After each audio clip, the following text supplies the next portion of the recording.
How's everybody doing? My name is Anthony Brian Logan, and today we got to talk about Russia being banned from the 2018 Winter Olympics that are going to be held in Pyeongchang, South Korea.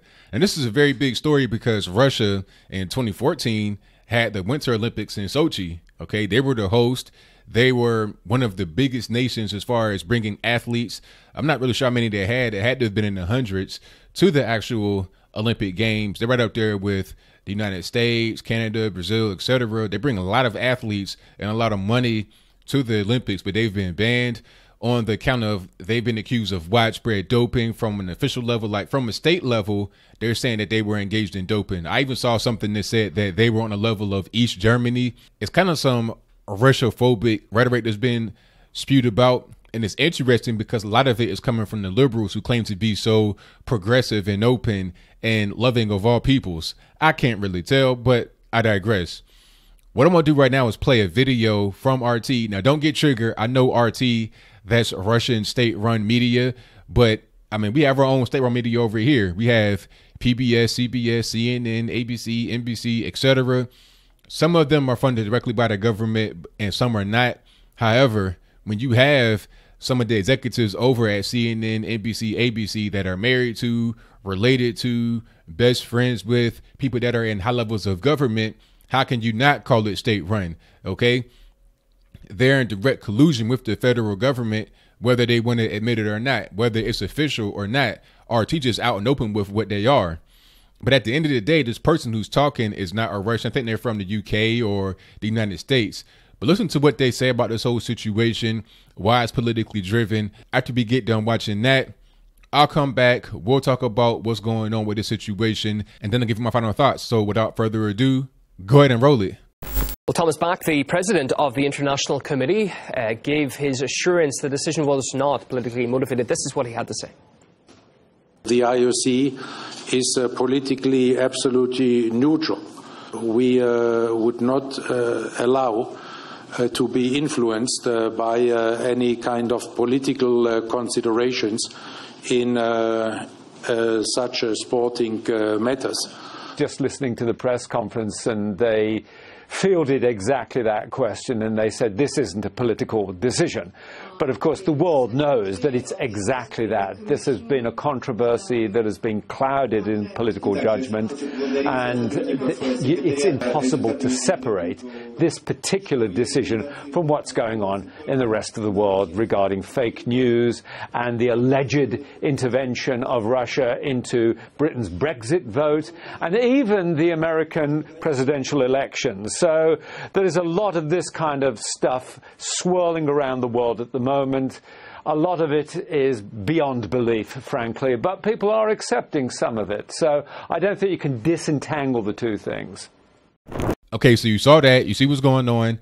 I think it's pretty clear what's happening here. It's about politically driven narratives that they're trying to push. Okay, the first thing about Russia, they're being made out to be the big bad boogeyman. I saw Pamela Anderson on one of these talk shows. I'm not sure what she's doing. Like, she has a book or something out. She was recently talking about Harvey Weinstein's victims, saying that they should have known what was going on and it's kind of like their fault. That's a whole different story. I'm gonna move on. But one thing she said that was very interesting was how she always goes to Moscow. I forget why she goes there, to do some kind of talk or something. I'm not really sure. But she says that she would sit down with Russian officials and then they will always ask her in a joking way, so what did we get blamed for this time? What are we responsible for now? And they just laugh about it because I feel like every other day, Russia is to blame for something. Russia is to blame for the Brexit vote. Russia is to blame for Donald Trump getting in office. Russia is sending bots over to Facebook. Then you having Mark Zuckerberg and all these guys going to Capitol Hill testifying against Russia and what they're doing. Now it's like this feature is going to come out that will alert you if you have been influenced by Russia. It's just stupid stuff. It's like they're being used as a distraction, as a scapegoat for any kind of problems that the government may have or the government may have had in the past. It all started with Hillary Clinton using Russia as an excuse as to why her emails got out and the whole WikiLeaks kerfuffle happened, saying that Trump was colluding with the Russians. Now you got Mueller doing that Russia investigation. Russia. This IOC ban, that's International Olympic Committee, this IOC ban of Russia from the Olympic Games is a continuation of the more Russia narrative. That's what it is. It's very simple to see. And the reason why I know this is because there was a study that came out, and I'll try to link to it in the box below, that says that 30 to 40% of all Olympic athletes engage in doping. And the reason why they banned Russia was because of so-called state-run widespread doping. But if that's the measure you're going to use to ban them from the Olympic Games, then that same measure can be used for many other people, many other nations. Why not ban the United States for that? No, we caught a lot of people doping from the Olympic teams in the United States. Why not Jamaica? You caught a lot of the track runners doing it. Why not Canada? Why not Brazil? Why not some of the other bigger nations? Why not some of the other smaller nations? Why not?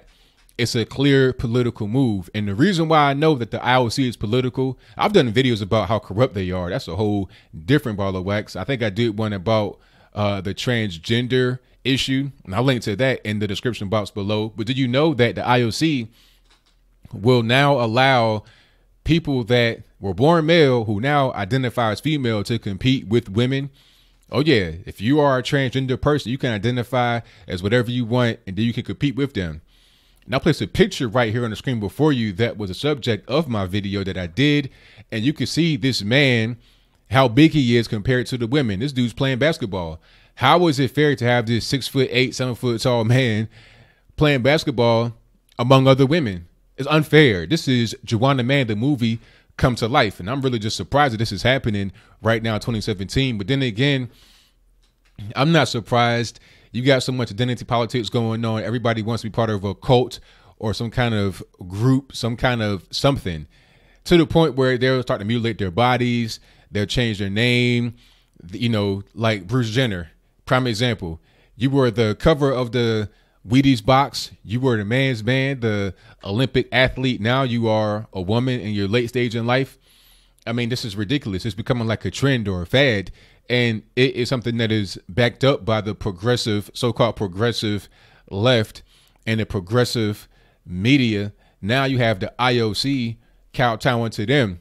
So if you make one political move that does not actually help the sport, because let's be clear, the IOC should be about helping the sport, you know, or the sports that are in the Olympic Games. It should not be about politically driven narratives that hurt the sports, that hurt the games. That shouldn't be what they are there for. OK, but we see that the political stuff has outweighed the actual sports that they're trying to, or that they should be overseeing. So why not do it again with the whole Russia situation? It's very clear what's going on. Now, to give you some of the particulars about how they're going to be banned, I'm going to tell you what's going on. They're getting really petty. And, you know, the thing about Russia is that, like I've said before, they are very big as far as the amount of athletes they bring to the Olympics, just like United States, Canada, etc., Brazil. So if they decide to go, which they may not, they may actually boycott that. I've been hearing rumors about that. I think Vladimir Putin had alluded to it before. I'm not quite sure if that's true or false. At this point, you're getting your news from the media. A lot of times they lie about Russia, but I digress. What they're going to do with Russia is not allow them to come up with their flag or the national anthem, and no officials from Russia will be allowed to come. So if you ever watch the athlete parade, like me, I'm a big nerd. I'll go watch the athlete parade and listen to the countries be pronounced in different languages. My favorite one was from China. I love that. I like to see how China would pronounce different countries, because it's totally different than what we would pronounce it as. And also the French language pronunciation, like you have Germany is Allemagne. You know, it's kind of different, but I'm gonna move on. They're not going to have anybody from Russia in the crowd. So in the athlete parade, a lot of times when they call the country, you know, they'll play the national anthem, they'll have the flag, they'll do all that kind of stuff, and then they'll pan to the person in the crowd that's from their country, usually a president or some high-ranking official, and then they'll wave. That's part of the whole thing. But Russia would not be able to get any of that. What they'll do is they'll come out as a neutral country, and they'll be announced as Olympic athletes from Russia, which is really petty, and it's really meant to embarrass them, because in previous years, if you were not aligned with the country officially, they would just bring you out all as one and say unaffiliated athletes or something like that, something to that extent. But they wouldn't say athlete from Kazakhstan, athlete from wherever. They wouldn't say that. That's petty to do that. Why would you say Olympic athletes from Russia, but then not allow them to have their flag, the national anthem, or their officials? It's meant to embarrass them. It's so-called payback for the Brexit vote, because there was rumors that Russia was involved with swaying the Brexit vote one way, the wrong way. I'm sure if Brexit would have failed, then it wouldn't be anything. It wouldn't be any kind of talk, even if the same amount of so-called evidence was uncovered of their so-called involvement with Brexit. As long as Brexit was to fail, it wouldn't be a problem. Same thing right here in the USA. If Hillary Clinton was to win, there would be no problem with the so-called Russian collusion. It would be a nothing burger. They're trying to find scapegoats as to why their globalist plans did not go through. They want to have Brexit fail because that allows the European Union to remain stronger. Therefore, people that are probably in Belgium, which is right there, right next door. I think the IOC is in Belgium. If I'm wrong about that, let me know in the box. But people that are right next door to them, that are going to weaken the European Union, which may hurt their pockets, they're upset. So they're going to be vindictive against them. And then they're getting pressure from the United States to go against Russia because of the whole narrative about them rigging the election, all this, that, and the third. And that's funny how people like Barack Obama, Hillary Clinton, they want to say that Russia has now rigged the election. But before, when Trump was talking about Hillary Clinton rigging the election, they said no such thing was possible. It's funny how that works now, right? When all of a sudden you lose, you want to just take a talking point that you were just railing against a week ago. But I digress. My whole point here is that this whole thing is a nothing burger.